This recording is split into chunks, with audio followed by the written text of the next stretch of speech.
Welcome to the debate.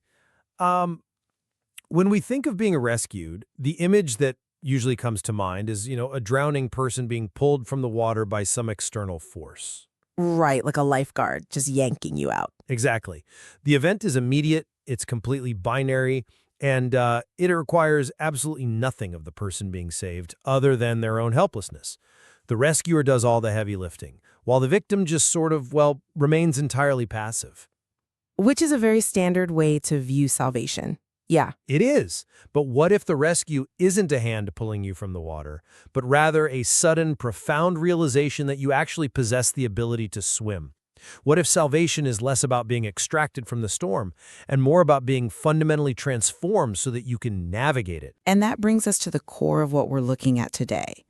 We are unpacking a deeply complex theological landscape here, specifically the philosophical and theological interpretation of salvation, freedom, and the human condition, as presented in Marina Well-Thabit's biblical commentaries.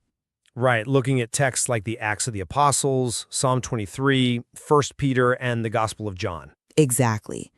And the central question before us is this: does this material present the core of salvation primarily as an active, moral transformation where humans emulate Christ to achieve justice? Or is it fundamentally about humanity's inherent vulnerability and our absolute reliance on divine protection? Well, I argue that the material clearly frames salvation as an active, humanly realized contagion of love and justice. And I contend that the text emphasizes human limitation, showing that our profound vulnerability requires a passive, humble reliance on the ultimate good shepherd. Okay, so let's jump right in. If you read Thabit's commentary, particularly her analysis of the first letter of Peter, the source material defines salvation not as a passive rescue operation, but as a dynamic, active empowerment. Empowerment is a strong word there. But it's accurate. The text explicitly states that being saved means becoming capable of living for justice. That specific phrasing it's a monumental shift. Christ's suffering is not presented as some cosmic transaction happening entirely over our heads. You mean outside of human participation? Right. Rather, it is presented explicitly as a model. The material tells us we are meant to follow in his traces. Specifically, we're called to emulate his radical refusal to retaliate against violence. The ultimate goal outlined here is that our hearts of stone become hearts of flesh. Which is a beautiful image, but But think about the mechanics of it. By trading a heart that is impervious and self-protecting for one that is vulnerable and beats for others, the cross transforms from a place of absolute horror into a locus of absolute love. This initiates what the commentary calls a contagion of forgiveness, a moral revolution that humanity must actively spread. okay, that's a compelling argument, but have you considered how the text repeatedly frames the human baseline? How do you mean? Well, the contrasting perspective, which I find much more structurally sound within the material, portrays humans fundamentally as vulnerable, wandering, and entirely incapable of self-salvation. Look at the recurrent pastoral imagery, not just in Psalm 23, but in John 10, and throughout the prophets like Micah, Isaiah, Ezekiel. The sheep metaphors. Exactly. The text continually emphasizes the specific phrasing that humans were wandering like sheep. In this framework, the locus of action is placed entirely on the divine. It is the shepherd who actively gathers the lame. It is the shepherd who seeks the lost, binds the injured, and provides, life in abundance. But humans still have to follow. Yes, but the human role isn't to step up and heroically become the savior of society. Our role is simply to recognize the shepherd's voice. We are the flock, not the master of the fold. Okay, let's look at the mechanics of how this salvation actually operates in the text, because I think the historical context Thabit provides for 1 Peter is the key to unlocking this. The context of the Roman Empire, you mean? Right. The commentary specifically notes that Peter is addressing slaves. Now, if you're listening to this, you might be thinking, why would a slave in the Roman Empire want to emulate the very people oppressing them? Well, they wouldn't. And that is exactly the point. Under Roman law, these people are literally the property of their masters. They're subjected to brutal, arbitrary violence daily. Now, the text makes a crucial theological pivot here. It explicitly denies that there is any vocation to suffering for the Christian. God does not desire their abuse. True, the text is clear on that. Instead, the text demands that they hold firm to love during their suffering. But how does enduring abuse equate to an active salvation? I mean, that sounds incredibly passive. Because the mechanism of salvation here is moral emulation. Think about how the cycle of violence works, right? An oppressor strikes, and the victim either strikes back, feeding the cycle, or submits out of crushed defeat. Okay, sure. But by contemplating Christ's absolute love and forgiveness on the cross, his conscious refusal to return insult for insult, the slave is reoriented. It's an active mirroring. The slave reclaims their ultimate agency by choosing to absorb the violence and return it with love. You think that's agency? Absolutely. That breaks the oppressor's script. That breaks the endless cycle of retribution. That is not passive reliance on a shepherd to come whisk them away. That is radical, active moral defiance. The slave becomes the catalyst for justice. Okay, I'm sorry, but I just don't buy that. Let me tell you why. Go for it. Yes, Peter addresses slaves, and yes, Christ's non-retaliation is highlighted. But Themet's commentary goes out of its way to define the very nature of our human wounds. She writes that our wounds are our profound incapacities to love, give, forgive, and share. Right, she does use that word, incapacities. Exactly. This isn't just a group of people who need a good moral example to follow. It is a description of a humanity that has lost its internal compass and is completely disoriented. A fundamentally wounded creature, incapacitated in its very ability to love, cannot heal itself through mere emulation. But surely seeing the model of Christ. Seeing a model doesn't cure an incapacity.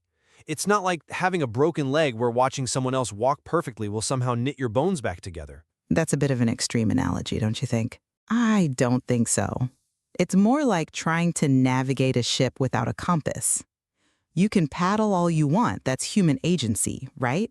But if the sky is overcast and you can't see the stars, which represents divine guidance, your paddling just takes you further out to sea. The text quotes Peter directly, drawing heavily on Isaiah. By his wounds we are healed. The healing precedes the ability to act. We cannot emulate, we cannot return love for violence until we have been intervened upon by an external divine force. The intervention is the prerequisite for the emulation. I see what you think that, but let me give you a different perspective, using an analogy rooted right in the text.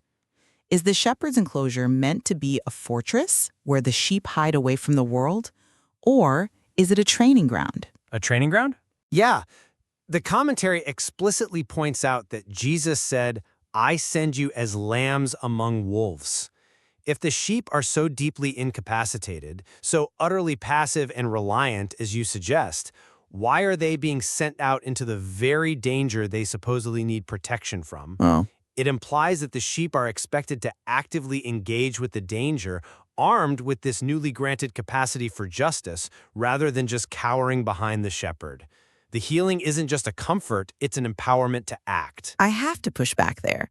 Sending lambs among wolves highlights their absolute vulnerability, not their newfound strength. A lamb doesn't suddenly learn martial arts to fight off a wolf. Fair point. It underscores that they will survive in the world only if they remain entirely reliant on the shepherd's ongoing, moment-by-moment guidance. But, if we want to talk about the mechanics of human agency, let us look at the nature of conversion in the commentary on the Acts of the Apostles. Ah, the Pentecost scene. Yes, specifically during Pentecost. This illustrates the limitation of human effort perfectly.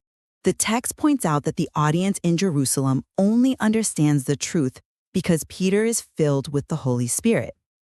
Thabot writes that Peter reads the divine project like an open book solely because of this divine intervention. But the audience still has to listen and respond. They do, but look at who that audience is. The generation Peter addresses is explicitly described as tortuous. Meaning twisted, right. Right, and when Thabot unpacks the biblical language here, she explains that tortuous doesn't just mean they are bad people. It literally means a twisted road. They are geographically, fundamentally off the straight path. Right, they lost their way. And these are devout pilgrims. They traveled from across the known world to be in Jerusalem, yet despite all their devotion, they committed a profound error in judgment by failing to recognize the Messiah when he was right in front of them. True. This proves that earnest human effort, human reason, and human agency are inherently flawed. We require direct, undeniable divine revelation to even perceive the truth, let alone act on it. Okay, I'm not convinced by that line of reasoning because you're completely stripping away the profound simplicity and the very real agency present in that crowd's response. Am I? You are. When Peter speaks to this crowd of pilgrims, they are touched to the heart. The text makes a real point of this internal, deeply personal realization. They then ask a highly active question, what must we do? And Peter replies with a single commanding verb, convert. Right. And the material explains that conversion, in this biblical context, is literally a detour, a U-turn.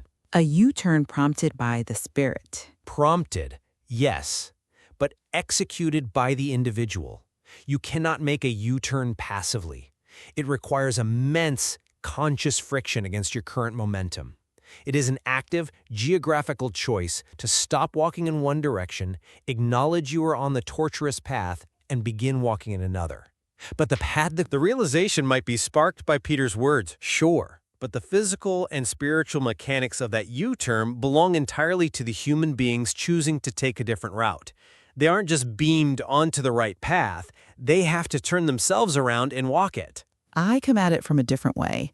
The U-turn is only possible because the promise was actively extended to them first. Okay, unpack that. Look at the brilliant biblical synthesis the Butt provides in this section. She notes how the text bridges the prophets Joel and Isaiah to show that God is enacting a massive, unilateral peace plan for all humanity. The whole those who are far and near concept? Exactly. Isaiah says, peace to him who is far and to him who is near. The people who were far, the pagans, the Gentiles, they didn't build a bridge to God. God built the bridge to them. The text says God brings near those who are far. The sheep do not find the path out of their own cleverness or moral fortitude. The path is unrolled directly to the feet of the sheep. If you are hopelessly lost in the dark, turning around means absolutely nothing if someone hasn't first turned on a light to show you which way is home. Okay, but once the light is on, you still have to put one foot in front of the other. And that brings us to the ultimate goal of all of this. Where are you going with this? Well, if we look at the trajectory of the text, it frames the ongoing project of humanity as an unfinished transformation. The commentary states explicitly that we must become imitators of the Father and continuators of the Son. We aren't meant to just sit in the light and marvel at it. I agree we don't just sit there, but The ultimate goal is a radical, active transformation of society. Sabat repeatedly describes it as a contagion. We are cured of our incapacities so that we can actively oppose all forms of contempt or exclusion. The text demands that we continue the work of salvation in the material world. is that the ultimate goal? I think so. The goal isn't just to be safely tucked away.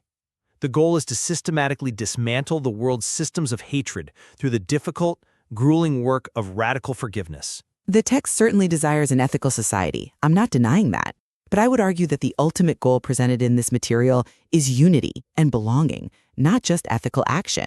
How so? Look at the commentary linking the prophets Micah and Zephaniah. The text states that every time we create division, we work actively against God. Why? Because the true treasure, the patrimony of God, is the gathered people. Right. The patrimony. When we talk about patrimony, we are talking about an inheritance, a prized possession. God's prized possession isn't a flawless moral record. It is the sheer reality of his people being gathered together. But gathering requires the action of removing exclusion, which is the ethical work I'm talking about. No, it requires the Good Shepherd. When we look at John 10, the ultimate warning Jesus gives is against the thieves and bandits, the false shepherds or the Pharisees who lead the flock astray. Okay. This shows that the primary existential threat in this theology is not merely failing to act justly out in the world. The primary existential threat is being separated from the divine unity. Being led away from the Good Shepherd means death. So it's about survival. In a way, the standard of the world is survival of the fittest, discarding the weak. The standard of the shepherd is actively seeking the lame and the injured to ensure no one is lost. Life in abundance is found exclusively within the flock, listening to the true voice, not out in the wilderness trying to be a solitary moral hero. That's an interesting point, though. I would frame it differently. If we define the ultimate goal merely as being gathered and protected behind the door of the sheepfold, don't we risk ignoring Thierry Jallis's grounding motto that frames this entire collection of commentary? Remind me of the motto? Nothing by force, everything by love. This material explicitly aligns itself with the philosophy of freedom. Doesn't true freedom require the flock to actively choose to love the wolves rather than just retreating from them into a safe enclosure? Wait, are you suggesting reliance on the shepherd limits freedom? I'm suggesting that if salvation is just about huddling together for safety under a powerful protector, it fundamentally operates on a dynamic of fear. You stay in the pen because you are terrified of what is outside. I completely disagree with that characterization. But if salvation is a contagion of love, it requires the supreme freedom of an individual choosing to stand in the face of suffering, as Christ did, and offering forgiveness when every instinct screams for retaliation. That is the ultimate expression of nothing by force, everything by love. The individual is free to hate, free to strike back, but actively chooses the harder path of justice. Yeah, I just don't believe the text views reliance on God as a retreat driven by fear. Rather, it is the ultimate recognition of reality. The text uses the evocative phrase, days of clouds and dark shadows from Ezekiel, to describe the human condition, It is a dark world, yeah. acknowledging that you cannot navigate a massive, overwhelming storm alone is not a loss of freedom. It is the acquisition of sanity. The sheep follow the shepherd because they know his voice, not because they are forced by a sheepdog nipping at their heels. Right, it's voluntary. It is a relationship of deep existential trust. The freedom Jallis speaks of is the freedom from the crushing burden of trying to save ourselves, a task the text repeatedly shows we are fundamentally ill-equipped for. When you realize you don't have to be your own savior, you are finally free to simply be loved. Wow. Okay, so we are looking at two distinct but deeply intertwined visions of what it means to be saved within this text. Definitely. To summarize my position, I believe the material reveals a theological framework where divine love acts as a crucial catalyst. Yes, there are profound human incapacities, but Christ's radical act of love and his model of non-retaliation cures those incapacities. Right. And the purpose of this cure is not merely comfort, but empowerment, so that individuals can actively transform the world. Salvation is an ongoing, dynamic project where we act as continuators of the Son, initiating a contagion of justice and radical forgiveness that dismantles systemic violence. It is a profoundly active state of being. And to summarize my perspective, I believe the material fundamentally grounds the human experience in vulnerability. True freedom and what the text calls life in abundance are found only when we acknowledge our errant, wandering nature. The torturous path. Yes, we are deeply wounded, likened to a torturous generation geographically off the path, and we are incapable of self-healing. Therefore, salvation is found in submitting to the protective gathering voice of the Good Shepherd, relying entirely on his divine intervention to provide the light and build the bridge back to the fold. I think where we absolutely converge is on the text's view of human division. Whether you view our primary role as active agents of justice, transforming the world, or as a gathered flock finding life in unity, the source material clearly states that human division, contempt, and exclusion are the direct antithesis of the divine project. I agree completely. Working toward unity and working toward justice ultimately serve the exact same goal of peace that the text describes. Both active moral courage and humble reliance on the divine are necessary, valid responses to a deeply broken world. We really cannot achieve peace without both. It reflects the incredible value of holding these two perspectives in tension. We must recognize our human frailty and our need for guidance, while simultaneously answering the call to incredible moral courage in the face of suffering. The intricate relationship between the shepherd's gentle guidance and the flock's active responsibility clearly offers much more to explore within this material. Indeed. I mean, are we the drowning victim finally realizing we have the capacity to swim? Or are we simply learning to trust the one who is safely carrying us to shore?